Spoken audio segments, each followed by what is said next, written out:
Welcome back to Anime Fight Club, everyone. My name's Grim. Today we're checking out Demon Slayer episode 8, entitled The Smell of Enchanting Blood.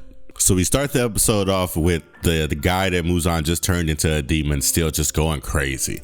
Tanjiro managed to tackle this guy and stuff some cloth or clothing in his mouth to get him to stop biting folks. He completely left Muzan alone and went to save these innocent people and this guy that just got turned into a demon. So Muzan turned this guy into a demon as a distraction. That's probably for the best, because there's no way, I just feel like there's no way Tanjiro could have taken that guy down this early in the series. Muzan is something else, acting compassionate toward his family. Talk about they shouldn't have to watch something like that. You just did that, like what's going on? Yeah, man, what a sociopath. Tanjiro's gotten strong though, like this guy has demon strength and he's holding him down with no problem. Then he yells at Muzan, talking about no matter where he goes, he won't escape. Such bravery, man. You're talking to the demon. So Tanjiro's still holding down this new demon, and the boys come. They're telling him, get up, get up, get up. We're trying to take this dude. You're in the way. Get up, move. And Tanjiro's like, nah, if I get up, this dude's about to kill everybody. Get some restraints or something. I'm the only person that can hold him down. And the cops, typical of cops, aren't listening. They're there to do what they're going to do, and that's that. And as all of this is happening, we get some glimpses of people in the audience, and two people do stand out. Their outfits are just different. They just stand out. So we get a bit of foreshadowing that these are about to be some new characters that are introduced. And right before the boys get ready to strike Tanjiro with their batons because he won't get off this guy, we see an arm reach out and claws like gouge into the arm, and it releases some type of intoxicating scent. In typical beautiful Ufotable animation, we see flowers surround Tanjiro. So this lady and young boy walk up to Tanjiro and she says, you know, like, I heard you're trying to save this demon, even though he's a demon now. He's no longer a human. You still called him a human. And she offers their help. And she says that she's a demon, but she's also a doctor.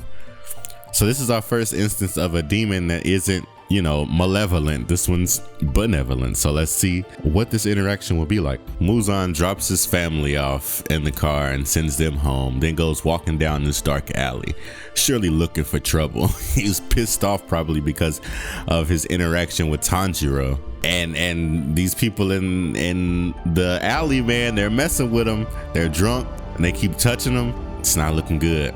This drunk idiot just wouldn't leave Muzan alone. Pissed him off. Muzan hit him with a simple back fist and killed Buddy. Like, he flew into this brick wall so hard he died. Then this other guy walks up to Muzan, talk about, that was my little brother, you killed him, and act like he was about to attack Muzan. And he kicks this dude into the sky, also killing him. He's dead too. And now oh my goodness, he walks up to this girl that's surely terrified and asks her if he looks unusual, if his face is pale, if he looks a bit sickly. Imagine being this girl, man. Imagine being that. Like, you just saw the two dudes you was just laughing and joking with in the alley die before your eyes. Oh my goodness. Then Muzan extends his nail and digs his finger into this woman's forehead, turning her into a demon, it looks like. Well, he said he's gonna give her a constant stream of his blood. He says it should be too much for the human body. It just completely destroyed her. She didn't turn into a demon, she just melted. And Tanjiro just walked up to this dude and threatened him. Man, this dude is something else. Muzan just snaps his fingers and two more demons instantly appear. And what I'm saying is, Tanjiro, a newbie in the Demon Slayer course, just found the head demon and reached out and touched him. Like, that's terrifying. Just thinking about it is terrifying, especially seeing what he's capable of. Muzan goes on to reminisce about the earrings that Tanjiro has hanging by his ears. So it makes us think that he's fought maybe his father in the past. After all that's said and done, Tanjiro makes his way back to the udon stand, apologizes to the owner, and gets two more bowls as atonement. I bet he was hungry though, man. Like, he's been through a lot over the past couple of days. So Tanjiro makes his way away from the udon shop, and the little boy, well, I don't want to call him little, but the boy from earlier pulls him to the side and says, you know, I'm about to take you to our hideout. But did you know that girl's a demon and she's not much to look at? Bro didn't even register what he said just yet. And he's like, there's no way you think she's ugly. He just loses it. So they make their way to their hideout and through the concealment spell. Man, so this demon doctor is treating the human. The woman should be okay, but the husband had to be locked up. He's downstairs. That's horrible. That's just super rough. When she wakes up, she's gonna have to meet her demon husband. Like, what is she supposed to do after that? So she finally introduces herself. Her name's Tamari, and the boy is Ushiro. She goes on to tell us that her body has gone through some physiological changes and she's removed Muzan Kibutsuji's curse. So that should mean she's able to give him some information about Muzan. She tells us that she's changed both her and Yushiro's body so that they can both survive on just human blood instead of eating people in their entirety. So she buys blood from humans, as a doctor saying she'll use them as transfusions. She goes on to tell us that she's been around for over 200 years. It took her 200 years to make Yushiro into a demon. After she says that, Tanjiro freaks out and asks her how old she is. And then Yushiro loses it and starts to hit Tanjiro again, saying you know better than to ask a woman how old she is, which is true. You should definitely never do that. Yushiro just can't seem to stop hitting Tanjiro. Tanjiro finally decides that he can trust her and asks her if there's any way to turn a demon back into a human. And before we get an answer, we switch scenes and we see two figures in an alleyway, and then we just see hands with eyes on them.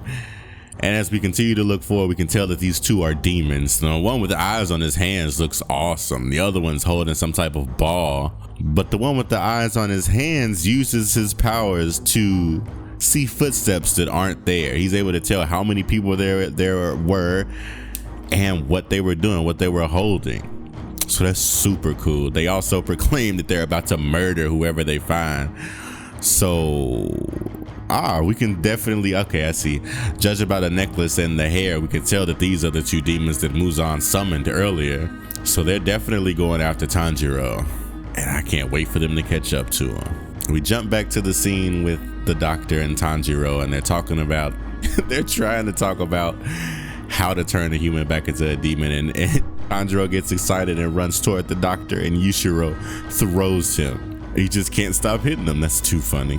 But while all this is going on, the only thing I'm thinking is, when are these demons about to burst through the door? So she catfished us. She said that she doesn't know how to turn one back into a human, but that there is one. So I guess at least we got the information that it's possible. She goes on to ask Tanjiro a tall task. She asks him to bring her samples of DNA from demons that are closest to Kibutsuji. You would only have to assume that the demons closest to him are going to be strong. And you're asking him to get DNA samples from them? Man. She asks Tanjiro if he's up for the task, and he gets hopeful, saying, yeah, of course, if we can make this happen, then you should be able to help other demons turn back into humans, right? And right as we're having this heartwarming moment, this ball comes flying through the house and just destroys it. This ball. Oh, it looks like there was more than one, but it destroyed the house. What type of ball is that? What is that made out of? So the demon launches these two balls back into the house. Both of them look elated, super excited to start this battle. Tanjiro's still in Big Brother mode, trying to protect Nezuko, and she's the strong one. Incredible. So these demons have finally caught up to him, and I can't wait to see this fight. Like, this show is action packed. Like, even when there is downtime, something's about to come right around the corner, and that's good. I love that. I hope you guys enjoyed this episode as well. Please hit the thumbs up, leave a comment below what was a defining moment in this episode for you. I hope you enjoyed it as much as I did. Please subscribe. If you made it this far in the video, please find me on the other social media so we can keep in touch. Hope to see you next video, and as always, otaku for life.